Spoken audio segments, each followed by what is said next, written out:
का। अच्छा, टेस्टोस्टेरोन जो है मर्द में आप कहती हैं ये बड़ा हाई होता है, तो इसी वजह से वो एक मर्द कहलाता है, मर्दानगी उसके अंदर होती है। एंड देन अगर मैं ये बात करूं कि अगर ये कम हो जाए किसी मर्द के अंदर, तो उसके जो है ना, जो उसके बॉडी लैंग्वेज में थोड़ी सी जनाना हरकतें, थोड़ी सी उसके अंदर वो जो है ना चेस्ट उसकी जो है ना थोड़ी सी औरतों की तरह शेप में बाहर आना शुरू हो जाती है, ठीक है ना। मतलब मर्द के चेस्ट में औरत के चेस्ट में अगर देखा जाए तो कोई फ़र्क नहीं होता, नुमायादार वैसी फिगर होना शुरू हो जाती है।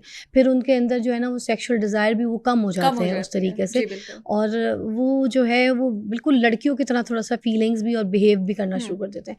अच्छा, अब औरतों के अंदर भी होती हैं, जहाँ तक मैंने इसके बारे में पढ़ा है कि औरतों के अंदर भी ये होती हैं, मगर इसके अंदर थोड़ा सा ये कमी होती है, इसी वजह से वो औरत होती है ना। एस्ट्रोजन औरत के अंदर बहुत ज़्यादा पाया जाता है, इस वजह से वो औरत है, और मर्द के अंदर एस्ट्रोजन बहुत कम पाया जाता है, इस वजह से वो मर्द है। तो इसके बारे में भी ज़रा हमें फ़र्क बयान करते हैं आम देखने वाले को। जी मैं बिल्कुल बताती हूँ। जो मर्दों की छाती और ब्रेस्ट टिश्यू निकल आता है ना, वो निकल आता है जब मर्दों की बॉडी में एक एंजाइम ज़्यादा हो जाए, एरोमाटेज। ये एरोमाटेज जो है टेस्टोस्टेरोन को, जैसे मर्द और औरत दोनों की बॉडी में मेल और फीमेल सेक्स हार्मोन मौजूद है, ये टेस्टोस्टेरोन ज़रूरत से ज़्यादा एस्ट्रोजन बनाना शुरू कर देता है। अब ये कौन से मर्द होते हैं जिनके जिस्म में ज़रूरत से ज़्यादा इसको कहते हैं फेमिनाइजेशन हो गई आदमी की, पूरी ब्रेस्ट निकल आई है, ऐसे आदमी होती है, इसको गायनेकोमेस्टिया कहते हैं। वैसी ब्रेस्ट मर्द की भी बिल्कुल हो जाती है, और ये बहुत अहम निशानी है इस बात की, जिस मर्द की ब्रेस्ट होगी ना, इसका मतलब है कि उसका टेस्टोस्टेरोन, उसका मेल हार्मोन आपके पास कम है। अभी किन मर्दों में एस्ट्रोजन आपके पास ज़्यादा हो सकता है? जो आपके पास प्लास्टिक्स, केमिकल्स, एंडोक्राइन डिसरप्टर्स को एक्सपोज हैं, वो मर्द जो बहुत मोटे हैं।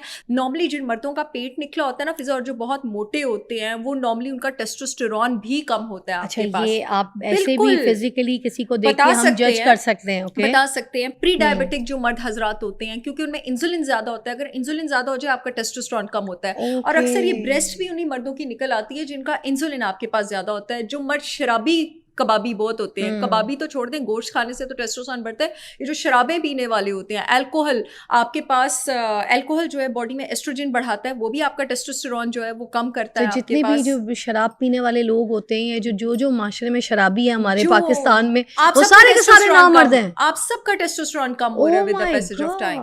अच्छा, एब्सोल्युटली, बिल्कुल। अच्छा, ओवरऑल हम जरा पुराने दौर की बात करते हैं। उसमें लोग ये कहते थे मर्दानगी जो है ना, वो पुराने जमाने में लोग कहते हैं कि मर्द में बड़ी ज्यादा होती थी। लोग जंगे लड़ते थे, काम करते थे, मुशक्कत वाला काम करते थे, इतनी बड़ी बड़ी उनके फेस पे एक्सप्रेशंस, दाढ़ियां होती थी, ठीक है, तलवारबाजियां हो रही हैं, रेगिस्तानों में निकले हुए हैं, घोड़े चला रहे हैं, ठीक है, सही वाला जिसे कहते हैं ना मर्दानगी, वो उस जमाने में बड़ी होती। आज का मर्द ये सब कुछ नहीं कर रहा, ना घोड़े चला रहा है, ना जंगे लड़ रहा है, ना उसकी फिजिक वैसी है, ना उसकी दाढ़ी वैसी कुछ है।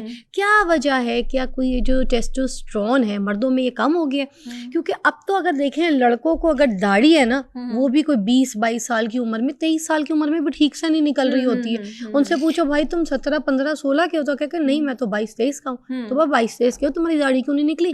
तो क्या उसका टेस्टोस्टेरोन कम है? ये तो प्रॉपर रिसर्चेज हैं कि आजकल के मर्दों में 50% टेस्टोस्टेरोन तकरीबन कम हो गया हुआ है। तकरीबन 50% आपके पास टेस्टोस्टेरोन कम है। और इसकी बहुत बड़ी रीजन आपके पास जंक फूड और सोय प्रोडक्ट्स हैं। अब सोय प्रोडक्ट्स आपके पास किन चीजों में होते हैं? ये जो आपके पास सोय होता है ना, ये I'm not getting what is the soy products? जो आपके पास चिप्स में होता है, चाइनीज में होता है, आपके पास जो फ्लेवर्ड फूड आइटम्स हैं उनमें होता है, आपके पास बहुत सारे सोय प्रोडक्ट्स हैं हमारे पास रेस्टोरेंट और बेकरी इंडस्ट्रीज के।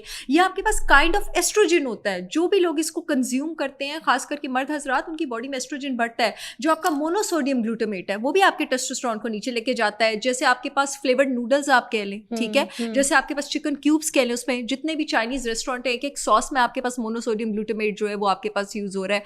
जो आपके पास बीपी होता है, बिस्फेनॉल ए, जो आपके पास प्लास्टिक प्रोडक्ट्स में है, नॉन स्टिक आइटम्स में, आपके पास माइक्रोवेव पॉपकॉर्न्स में, आपके पास फ्रोजन फूड्स में है, आपके पास कैंड सूप्स में है, ये सारी चीजें आपका टेस्टोस्टेरोन कम लेके जाती हैं। तो आपका लाइफस्टाइल फैक्टर बहुत ज्यादा इस बात को इन्फ्लुएंस करता है कि आपकी बॉडी में टेस्टोस्टेरोन जो है नीचे लेके जा रहा है। लैक ऑफ स्लीप आपका टेस्टोस्टेरोन, जैसे हमने स्ट्रेस की बात की है, वो भी आपका टेस्टोस्टेरोन नीचे लेके जाती है। जैसे हम मीनोपॉज की बात करते हैं ना, मर्दों में भी एक चीज होती है। मेरे पास एक पेशेंट आया भी था एंड्रोपॉज का। टेस्टोस्टेरोन का दूसरा नाम होता है एंड्रोजन। एंड्रोजन और टेस्टोस्टेरोन एक ही चीज है। अच्छा। अगर टेस्टोस्टेरोन और एंड्रोजन कम हो जाए तो इसको एंड्रोपॉज आपके पास कहा जाता है। जैसे औरतों को मीनोपॉज में नाइट स्वेट्स और हॉट फ्लैशेस होते हैं ना, मर्दों में भी टेस्टोस्टेरोन कम होने की एक निशानी है कि उनको नाइट स्वेट्स और हॉट फ्लैशेस होते हैं। उनको भी ऐसी घबराहट होती है। जैसे औरतों को एस्ट्रोजन कम होने पे डिप्रेशन होती है, मूड खराब होता है, जिस आदमी का टेस्टोस्टेरोन नीचे है वो भी चिड़चिड़ा होगा। अच्छा, यूजुअली हमारे वहाँ ये भी कहा जाता है कि जो मर्द है ना, ठीक है, वो मीठा जो है ना ज़्यादा के ज़्यादा खाएं, और जो औरतें वो खट्टा ज़्यादा खाएं। मर्द अगर खट्टा खाएगा तो ना मर्द हो जाएगा, उसकी मर्दानगी ख़राब हो जाएगी, ये तो बिल्कुल सिसी बन जाएगा। मर्दों को खट्टा मत दो, घरों में भी बोला जाता है, ये अचार खाएगा तो सिसी हो जाएगा। और औरत को कहा जाता है खट्टा खाओ, प्रेगनेंसी के दौरान तो और आपको पता है ज़्यादा कहा जाता है, और मर्दों को कहा जाता है मीठा ज़्यादा खाओ। What is the? बिल्कुल भी नहीं, मर्द अगर मीठा खाएगा तो मर्द की मर्दानगी खत्म हो जाएगी मीठे से, क्योंकि मीठा आपके पास क्या करता है फिजा, मीठा आपके पास इंसुलिन स्पाइक को ऊपर लेके जाता है। जब आपके पास इंसुलिन स्पाइक ऊपर जाएगी, मैंने अभी बताया आपके पास टेस्टोस्टेरोन नीचे जाएगा, आपने अपनी मर्दानगी खत्म करनी है तो आप मीठा खाना शुरू कर दें डेली बेसिस पे। आपका पेट भी निकलेगा, आपको इंसुलिन भी ऊपर जाएगा, फिर वो आप औरतों वाली ब्रेस्ट जो है वो लेके फिरेंगे। और खट्टा जो औरतें प्रेगनेंसी में खाती हैं, इसकी मैं आपको साइंटिफिक रीजन बताती हूँ। बहुत सारी औरतें ऐसी हैं जिनको बॉडी में इलेक्ट्रोलाइट्स की कमी महसूस होती है प्रेगनेंसी में, जैसे पोटेशियम की कमी महसूस होती है, मैग्नीशियम की कमी महसूस होती है, सोडियम की कमी महसूस होती है। अब माइंड उसको प्रोसेस नहीं कर पाता तो उनको क्रेविंग होती है खट्टे की, इसे कहती है कि मुझे गोलगप्पे खिला दो अपने हस्बैंड को, इसी कहती है मुझे अचार खिला दो। बॉडी इलेक्ट्रोलाइट मांग रही होती है। जैसे जिस बच्चे को कैल्शियम की कमी हो फिजा, वो क्या करता है, वो दीवारों का चूना चाटना शुरू कर देता है। ठीक है, मैं खाती थी उस बच्चे को कैल्शियम चूना खाती थी, उस बच्चे को कैल्शियम की कमी होती है, मट्टी खाती थी। हाँ जी, इसीलिए जिन औरतों को प्रेगनेंसी में बहुत ज्यादा खट्टे की क्रेविंग होती है, इसका मतलब है आपको इलेक्ट्रोलाइट्स ठीक तरह नहीं मिल रहे हैं। तो बॉडी ने तो उसको किसी तरह परसीव कर रहा है ना, जैसे जो डिप्रेशन का पेशेंट होता है, ठीक है, वो स्ट्रेस ईटिंग क्यों करता है, वो वहां से प्लेजर और डोपामिन हार्मोन ढूंढ रहा होता है। अच्छा, आपने काफी इसकी एक्सेसिव चीजों के बारे में बात की है, जिसमें खास तौर पे क्योंकि सेक्स के हवाले से आप बात कर रही थी, तो ये जो मास्टरबेशन है इसके बारे में बताइएगा कि अगर एक्सेसिव इसको किया जाए, बहुत ज़्यादा इसको किया जाए, तो इससे टेस्टोस्टेरोन जो है वो कम हो जाता है मर्द का? क्या बिल्कुल कम हो जाएगा, क्योंकि एक्सेसिव मास्टरबेशन से जो आपका सीमन है, अल्टीमेटली जो वाइट डिस्चार्ज होता है वो कम होना शुरू हो जाता है। सीमन आपके पास बेसिकली क्या है, वो जो वाइट डिस्चार्ज होता है, ठीक है, सीमन आपके पास स्पर्म नहीं है, सीमन आपके पास वो फ्लूइड है जो कि स्पर्म को कैरी करता है आपके पास।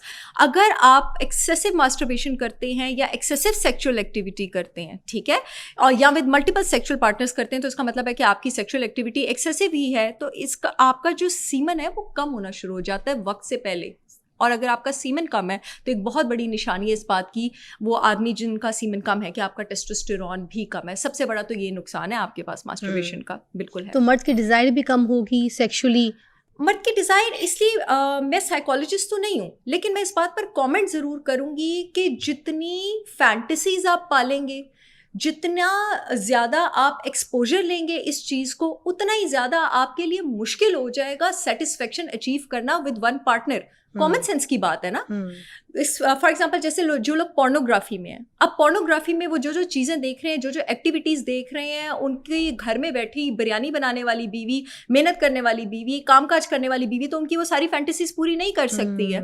अब जो इंसान इतना ज़्यादा पोर्नोग्राफी देखता है या मास्टरबेट करता है या ऑब्सीन पिक्चर्स, अच्छी बात है, अखलाकी मैसेज भी चला जाना चाहिए, ऑब्सीन पिक्चर्स को देखकर टर्न ऑन होता है, और उसके बाद ऑफकोर्स उसका जो डिज़ायर है, जैसे होता है ना कि उसका थ्रेशोल्ड रीच ऊपर जाता है सेटिस्फाई होने का और एक्साइट होने का, तो ऑफ कोर्स उससे आपकी शादीशुदा जिंदगी भी डिस्टर्ब होगी, आपकी घरेलू जिंदगी भी डिस्टर्ब होगी, और अल्टीमेटली आपके यू विल बिकम लिमिटलेस। आपका लेवल ऑफ प्लेजर कभी अचीव ही नहीं होगा अल्टीमेटली।